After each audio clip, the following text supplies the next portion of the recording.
Assalamualaikum warahmatullahi wabarakatuh. Halo semuanya, perkenalkan nama saya Mas Liha.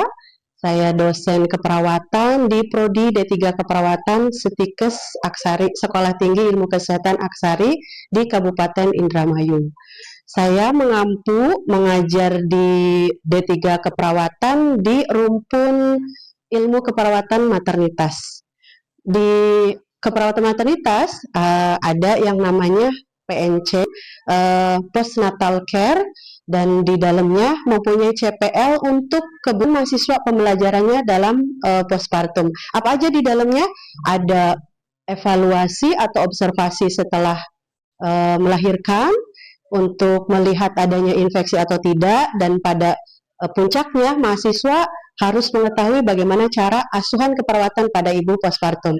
Bagaimana pengajaran saya di ilmu keperawatan maternitas, kita saksikan di pembelajaran di kelas. Silahkan melihat dan mudah-mudahan ilmunya bermanfaat untuk Anda. Terima kasih. Oke teman-teman, ini jam ketiga ngantuk ya. Bagaimana kalau kita permainan dulu? Boleh, bermain dulu ya. Bolehnya biasa aja, yang ikhlas. Ini bisa dibuat-buat bentarnya ya.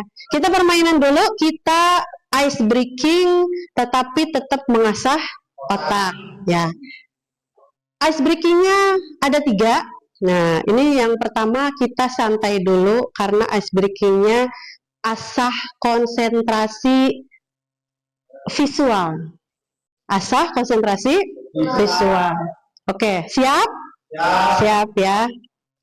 Gunung Hud dan Gunung Gua Hiro udah siap ya? Siap. Asah konsentrasi visual, pegang telinga,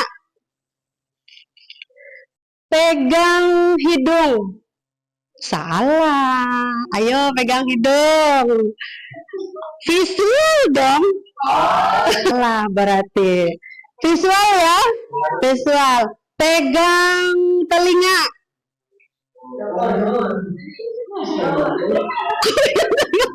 Kok pegang telinga pada kesini semua? Visual, pinter. Pegang tangan. Tangan cuy. Oh visual, pinter. Pegang mata. Pegang hidung. Pegang mata. Ada yang pegang mata. Ada yang pegang mata, visual. Oke, berarti Anda masih konsentrasi. Jam ketiga masih konsentrasi. Sekarang kita asah otak dengan clue-nya audio. Berarti audio visual, audio suara. Oke, audio suara ya. Oke. Duduk.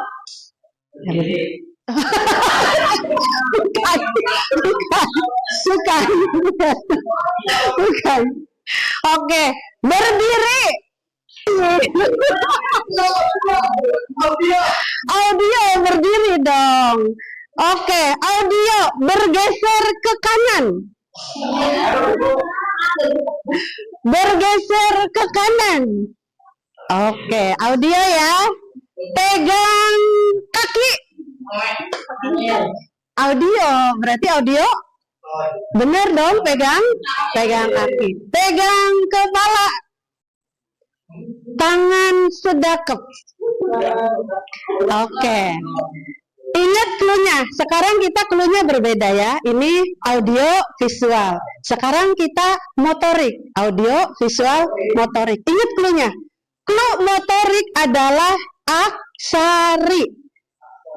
Keyword-keywordnya ya, aksari. Kalau Bulia bilang aksari, Anda harus menuruti, oke? Oke. Aksari. Bukan suruh bilang aksari. Terlalu fokus. Oke, terlalu fokus. Keywordnya hanya Bulia yang bilang aksari. Tapi Anda harus nurut. Harus nurut, oke ya. Kan tangannya masih sedekap nih. Masih dong, kan Bulia belum bilang lepas. Sedekap. Biasa aja di posisi biasa aja.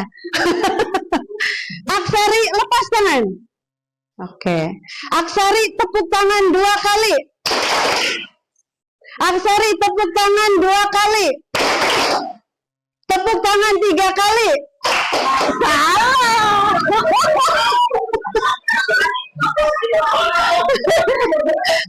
Salah dong. Salah dong. Kan tidak ada apa? Tidak ada keywordnya, tidak ada kuncinya. Sekarang tinggal. Oke. Aksari tepuk tangan 2 kali. Tepuk tangan 3 kali.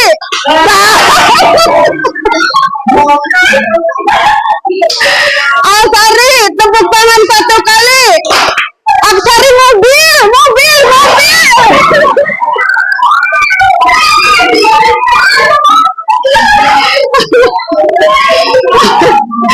Ya, ada yang lebih nggak? Oh, ini 6. Mobil. Aksari tepuk tangan 3 kali. Aksari tepuk tangan 1 kali. Beca.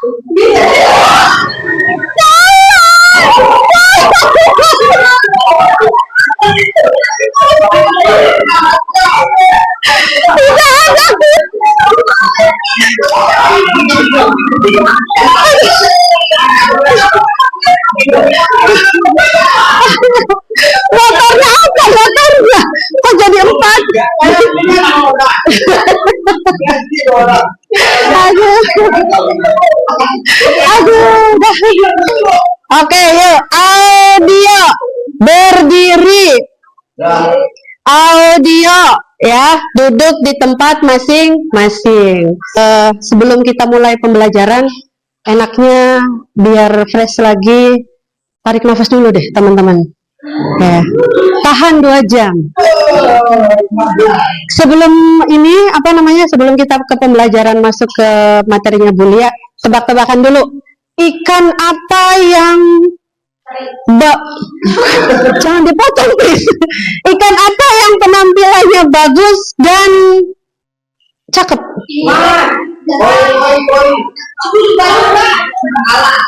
Cakalang. Betik. Cepat ya Ji ya. Ayo, ikan apa? Cupang. Kok bisa kita jawab? Biar Bu Lia yang jawab.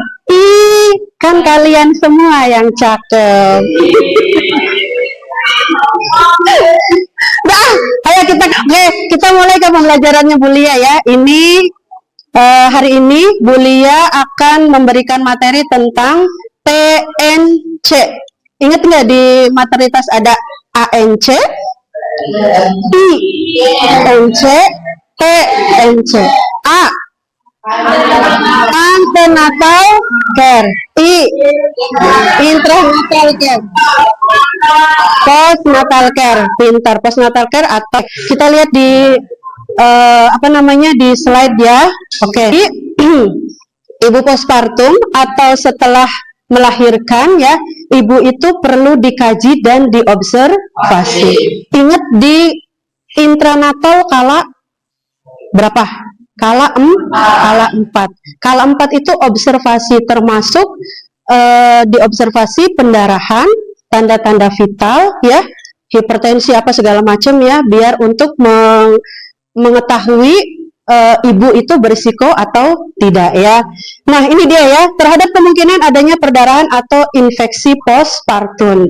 Keamanan ibu tergantung pada pengkajian yang kontinu dan intervensi dari perawat yang siaga. Perawat siapa? Perawat maternitas. Ini masih umum. Ntar kita ke lanjutan. Nah, ini konsep dasar masa nifas. Ingat masa nifas tuh berapa minggu Bu Lia? 40 hari berapa minggu? Berapa? 6 minggu ya. Mulai dari kapan Bu Lia? Sebenarnya mulai dari keluarnya plasenta itu sudah disebut ibu postpartum. Dalam bahasa Latin disebut purium. Puer adalah bayi, paros adalah melahirkan. Maka purpurium Masa setelah melahirkan bayi. Lanjut ya. Masa nifas dimulai setelah plasenta lahir, berakhir ketika alat kandungan kembali ke keadaan normal ya. Ke keadaan sebelum hamil berarti keadaan normal. Berapa lama Bu Lia? Terhitungnya 6 minggu. Kalau orang awam bilang biasanya 40 hari ya. Tujuannya apa? Next. Ya. Tujuannya apa Bu Lia? Di sini tujuannya menjaga kesehatan ibu dan bayi, baik fisik maupun psikologis ya. Melaksanakan screening yang komprehensif, mendeteksi masalah, mengobati atau merujuk bila terjadi komplikasi. Sampai puncaknya setelah selesai purpurium, setelah selesai masa nifas, maka orang tersebut harus diberi edukasi KB. Ya, berarti berapa hari Bu ya? 6 minggu setelah purpurium ya, itu harus wajib dikasih edukasi KB. Ya, gitu ya. Next. Nah, ini macam-macam disebut purpurium. Ada immediately ya, postpartum. Berapa jam? 24 jam. Early postpartum. Berapa? Minggu pertama. Late postpartum. Sampai dengan soal pekerjaan di Ukom atau di mana gitu ya. Jadi lohaya ada berapa Bu Lia? Ada yang namanya rubra, warnanya merah. Berapa hari itu? 1 sampai 3 hari. Sangolenta, warnanya apa? Warna merah kecoklatan. Berapa hari? 4 sampai 7 hari. Serosa, berapa hari? 7 sampai 14 hari. Warnanya apa serosa? Cenderung ke coklat ya, atau cenderung ke alba. Alba, ada yang alba, ada yang coklat. Alba itu apa sih, warna apa? Putih. Alba itu warna putih. Baru alba berwarna kuning putih. Betul. Nah, itu lohea. Biasanya kalau lohea itu ada di tindakannya, ada apa di postpartum? Perawatan vulva higien. Perawatan vulva higien. Nah, di situ baru Anda akan ketemu dengan SOP perawatan vulva higien. Ya, lanjut next Sal. Pengkajian postpartum. Ada meliputi keadaan umum, kaji kondisi ibu secara umum, apakah ibu merasa kelelahan atau ibu merasa segar ya, atau tidak kelelahan gitu, biasa aja. Kan kalau ibu yang postpartumnya sudah 2 kali, 3 kali mah sudah terbiasa ya. Nah, mulai setelah melahirkan itu ada yang namanya bonding attachment. Apa tuh hal ini mempengaruhi penerimaan ibu terhadap bayi, itu disebut bonding attachment ya, serta kemampuan ibu dalam menyusui dan mengasuh bayi. Nah, ini kita mulai pengkajiannya. Di mana Bu Lia pengkajiannya? Tanda-tanda vital. Kenapa tanda-tanda vital perlu dikaji ibu postpartum? Ingat, yang tadinya PEB, preeklamsi berat atau preeklamsi ya, itu tensinya pasti naik tinggi. Apalagi yang terlihat di PEB, badannya besar, bengkak ya. Kalau kita cek lab, ada protein urea ya, ada protein urea positif 2, bisa jadi seperti itu. Nah, ini tetap harus dikaji tanda-tanda vitalnya. Kepala, wajah, hidung, telinga, itu sebenarnya pengkajiannya sama pada pengkajian pemeriksaan fisik, tapi bedanya kalau sama ibu hamil pasti ada perubahannya. Di mata ada apa? Ada apa tuh? Ada di bawah kantung mata ada apa tuh? Iya, kelopak mata, betul. Mata panda. Iya. Terus bukan mata pandu, bukan. Mata panda. Telinga dikaji sama seset, dan gigi, leher. Nah, ini kita mulai ke kalang payudara atau areola ya. Areola, kaji ukuran dan bentuk simetris payudara. Barangkali ada yang salah satu bengkak ibu postpartumnya. Ah iya, salah satunya ada yang bengkak tidak gitu kan dilihat. Terus warna atau pigmentasi yang meningkat pada saat kehamilan. Next, yuk. Ini dia nipple mamae, nipple pada mamae atau puting susu. Harus dilihat. Orang yang akan menyusui ibu postpartum dengan proses menyusui akan mendapatkan kesulitan kalau nipelnya bermasalah ya. Lihat ukuran dan bentuknya dikaji ya. Permukaannya berwarna apa nipelnya dan palpasi payudara untuk melihat konsistensi payudara di situ tuh ya pada ibu postpartum. Konsistensinya kayak apa Bu Lia? Lebih keras karena lagi memproduksi ASI. Pinter ya. Massage atau puting payudaranya dimasaj. Untuk apa Bu Lia? Bagi yang nipelnya inverted ya. Inverted atau tidak nonjol, bukan muncul, bukan nonjol ya. Nah itu harus di message atau harus ditarik ya. Biasanya harus ditarik loh sama sekuit. Tanya ke Ayu kalau putingnya enggak ini ibu yang penelitiannya nggak bisa meneteskan air ASI, bukan susu ya, air ASI. Next ya. Nah, ini dia ya. Kita lihat jenis-jenis nipple. Mana yang lebih susah kalau untuk mengasi? 1, 2, 3, 4, 5, 6. Ke-6, kelima, kedua,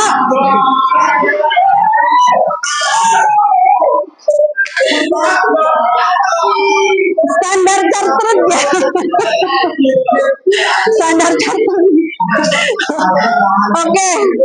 Ini kalau pada ibu postpartum tindakannya apa kalau terdapat kesusahan kayak gini? Breast care untuk membantu memunculkan nipple. Kalau asinya nggak keluar, dikasih pompa, pumping ya, bukan pompa, bukan, tapi pumping ya. Tindakannya apa ini teman-teman?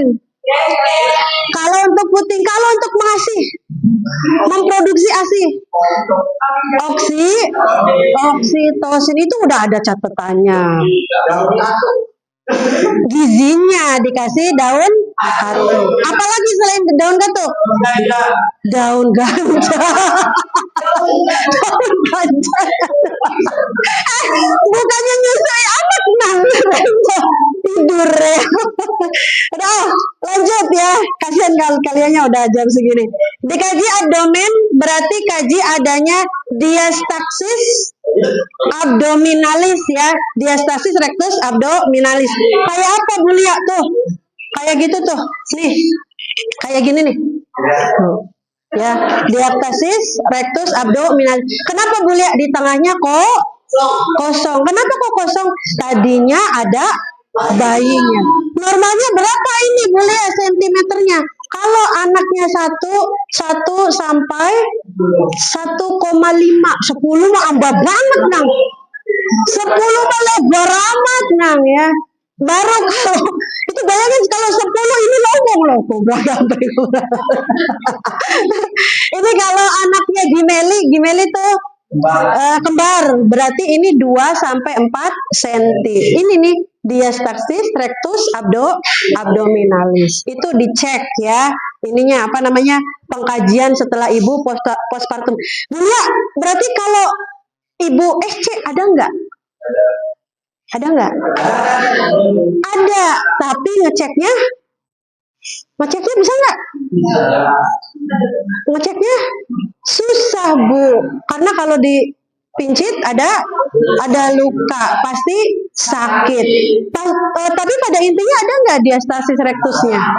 Ada. Orang semua habis hamil pasti ada diastasis rectus abdominalis ya.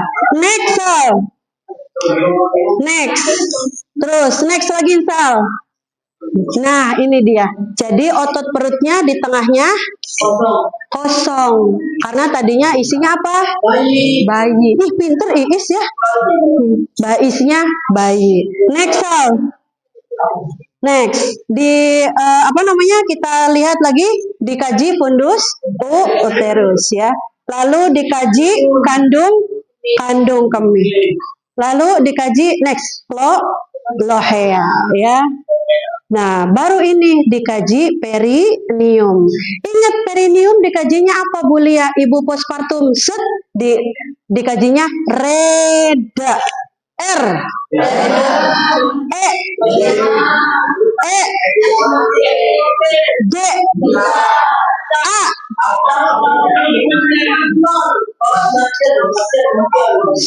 Sarapannya nganggo nasi kuning, jadi belibet ininya ya.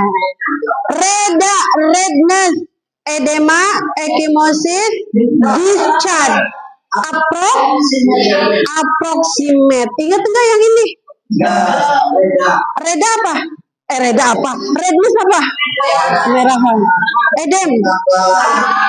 Ekimosis. Nama atau kebiruan. Terus discharge. Ayo. Pengeluaran.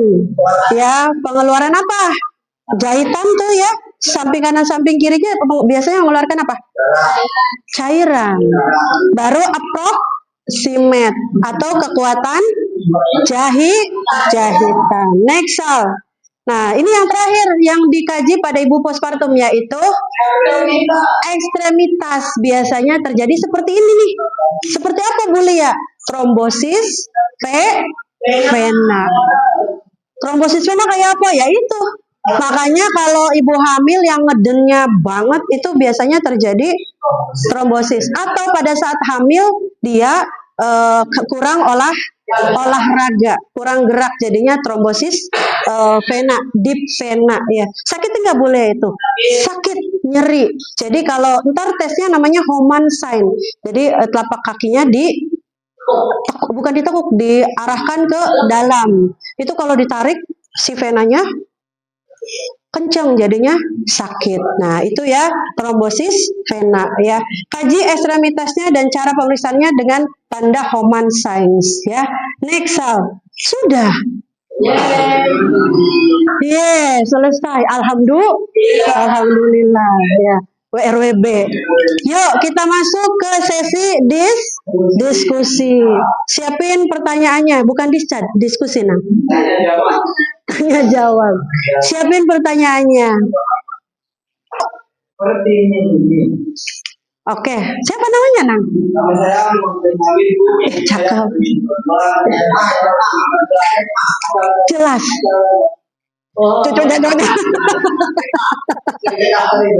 Ya, silakan bertanya Nang Faisal. Apa itu postpartum? Ya.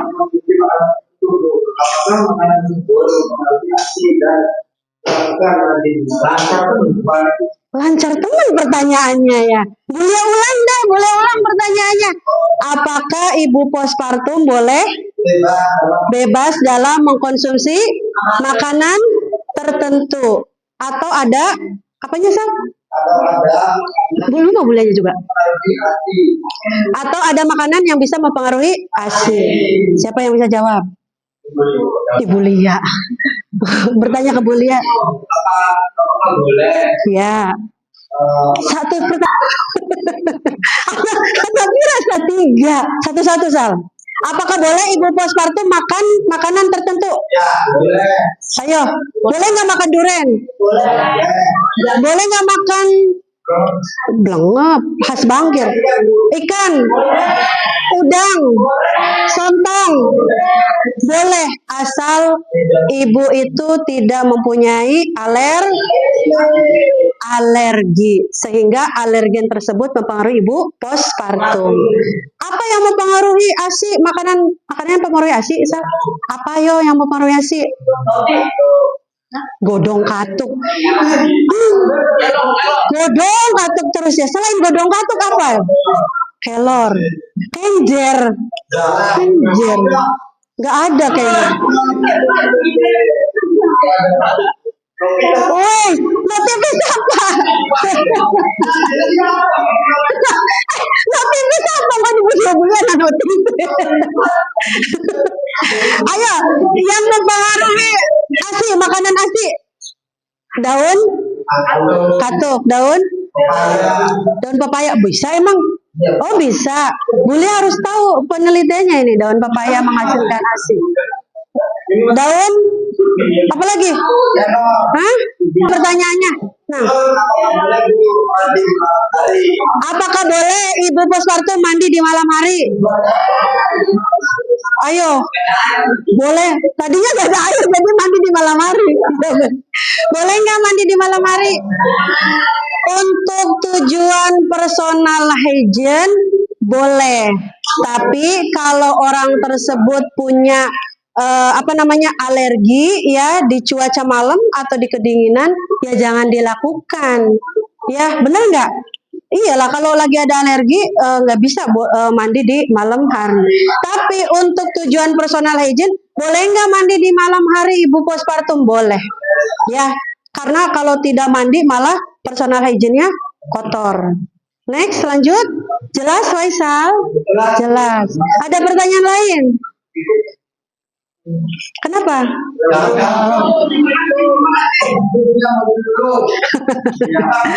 Yuk, ada yang lain pertanyaannya? Iya, silakan. Masya Allah, sudah ada kurikulum vitae. Cakep.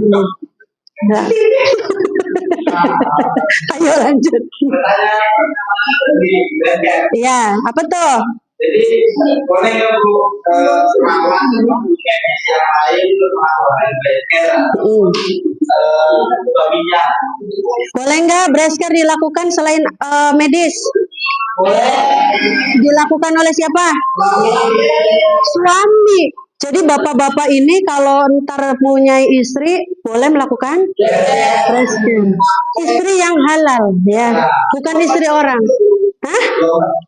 24? Apa kan Sal? 24 per 7 kirain itu rumus apa gitu Sal ya. Dah lanjut, boleh ya Faisal siapa topik ya? Boleh dilakukan selain tenaga kesehatan. Siapa yang melakukan? Keluarga ya. Oke lanjut, siapa lagi? Ada lagi pertanyaan? Yuk. Oke Pandu, kesini lah. Pada dan ejakulasi. Ya. Bagaimana tindakan pada ibu tersebut agar bisa memberikan ASI? Oh siap. Ini Pandu pertanyaannya tentang ASI ya. Mukanya kayak apa namanya? Membayangkan banget. Mau ini banget ya, banget perannya. Apa yang dilakukan jika ASI pada ibu postpartum tidak? Ada pertanyaan nih teman-teman dari Mas Pandu. Kalau ada ibu postpartum tapi ASInya nggak keluar, diapain please? Di apa? Di breast care apa dipijat apa digebukin? Pijat apa itu namanya? Pijat oksitosin. Selain pijat oksitosin? Pumping boleh. Atau langsung aja di mana? Sudah ada 3 pertanyaan, sudah jelas teman-teman? Sudah jelas ya. Hari ini kita tentang PNC, besok kita akan praktek breast care, pijat oksitosin, dan apalagi yang perineum? Vulva hygiene atau perawatan perineum dengan luka episiotomi. Latihannya di mana? Di laboratorium. Hari ini cukup. Terima kasih atas perhatiannya. Terima kasih kerjasamanya ya. Kalian luar biasa hari ini, penuh dengan jawaban-jawaban yang celetukan yang membuat Bulia sangat istimewa hari ini. Mudah-mudahan ilmunya bermanfaat untuk Anda ya. Mulai akhiri, Assalamualaikum warahmatullahi wabarakatuh. Tahan dulu deh.